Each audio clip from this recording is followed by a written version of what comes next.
அன்பார்ந்த விவசாய பெருங்குடி மக்களே, கிரீன் கார்பன் ஆர்கானிக்ஸ் அக்ரோடெக்கிய வாடிக்கையாளர்களே, இங்கே பாருங்கள். இங்கே இன்றைக்கி பதிவில் இந்த 2 தக்காளியை நம்ம உங்களுக்கு காட்டுறோம். இதில் இந்த பக்கம் இருக்கிறது இது இன்றைக்கி பறித்தது, இன்றைக்கி செடியில் பறித்த தக்காளி. இது பார்த்திங்கன்னா 100 நாளைக்கு முன்னாடி பறித்த தக்காளி. 105 இன்றைக்கி சொல்லப்போனால் இன்றைக்கி கரெக்டாக இன்றைக்கி 105வது நாள். இந்த 2 தக்காளியுமே கிரீன் கார்பன் ஹியூமஸில் வளர்த்த தக்காளி. நம்ம பல பதிவுகள் அதை சொல்லியிருக்கிறோம், நீங்கள் கேள்விப்பட்டிருக்கோம். இன்றைக்கி 105வது நாள் இந்த தக்காளியினுடைய இது இப்படி இருக்குது. இந்த பக்கம் பார்த்தீங்கன்னா லேசாக இப்போ இது மம்மிஃபை ஆக தொடங்கியாச்சு. பாருங்கள், கெட்டு போகல, இன்னும் கெட்டு போகல, வாடை அடிக்கலை. இது மம்மிஃபை ஆக போகுது, சுருங்க போகுது. சுருங்கி இப்படி வத்தலாக போகுது. இதை முழுவதும் மம்மிஃபை ஆன தக்காளி. இது வெயிலில் காய வச்சது கிடையாது, ஏன்னா மம்மிஃபை ஆகிறது.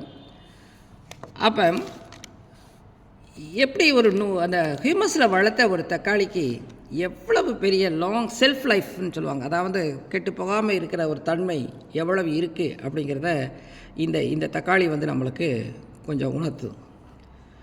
இந்த பாருங்கள், இது இன்னைக்கு பறித்தது, ஆனால் எவ்வளவு கெட்டிய ரப்பர் போல் இருக்குது. அதாவது இந்த கிரீன் கார்பன் ஹியூமஸில் வளர்க்கும் போது இந்த பழங்களினுடைய அந்த தோல் நல்ல தடிமனமாக, அது கீழே இருக்கக்கூடிய சதைகள் அதிகமாக இருக்கிறதுனால தான் இவ்வளவு நாளைக்கு இது கெட்டு போகாமல் இருக்கிறது அப்படிங்கிறது நாங்கள் நம்புகிறோம். இன்னும் பல பரிசோதனைகள் செய்ய வேண்டி இருக்குது. அந்த பல பரிசோதனைகளுக்கு பின்பு நம்ம நினைக்கிறது உண்மை, அதை நம்ம உறுதியாக சொல்ல முடியும். ஆனால் இப்போ நாங்கள் நினைக்கிறதுக்கு காரணம் என்ன, இந்த கிரீன் கார்பன் ஹியூமஸில் வளர்க்கும் போது எந்த கெமிக்கலும் ஆட் பண்ணாமல் கிரீன் கார்பன் ஹியூமஸில் மட்டும் வளர்க்கும் போது இந்த பழங்களுக்கு அந்த உண்மையிலே அந்த கடினத்தன்மை, அந்த ரப்பர் போல் நல்லா இங்கே பாருங்க, இப்படி இருக்கலாம், எரிஞ்சு கூட பாருங்கள். நான் இப்படி கூட நான் போடுறேன், இப்படி எரிஞ்சு பார்க்கும்போது கூட நீங்கள் இந்த மறுபடியும் இந்த பாருங்கள், நான் போடுறேன், இந்த பாருங்கள், இவ்வளோ ஹைட்லேருந்து நான் போடுறேன், இங்கே பாருங்கள். என்ன அவ்வளவு கடினத்தன்மை அதுக்கு இருக்குது அப்படிங்கிறது ரொம்ப ஆச்சரியமான விஷயமாக இருக்குது. அதைத்தான் அதை ப்ரூவ் பண்ணுறதுக்கு தான் இன்னும் பல பரிசோதனைகளை பண்ணிகிட்ருக்கோம். இது உங்களுக்கு இந்த முதல் கட்ட இந்த ஆய்வினுடைய நாங்கள் என்ன கண்டுபிடிச்சோமோ அதை உங்கள்கிட்ட ஷேர் பண்ணுறதுக்கான பதிவாக தான் இந்த பதிவை செஞ்சுருக்கோம். இந்த பாருங்கள், இதையும் கூட போடுறேன். இந்த பாருங்கள், 105 நாள் கழித்து போடுறேன், அதே போடுறேன். பெரிய உடஞ்சிடலாம் போயிடல, உடஞ்சிடலாம், இது பண்ணிடலாம், இது ஆகிடலாம், ஏன்னா அந்த நல்லா தான் இருக்குது பாருங்கள்.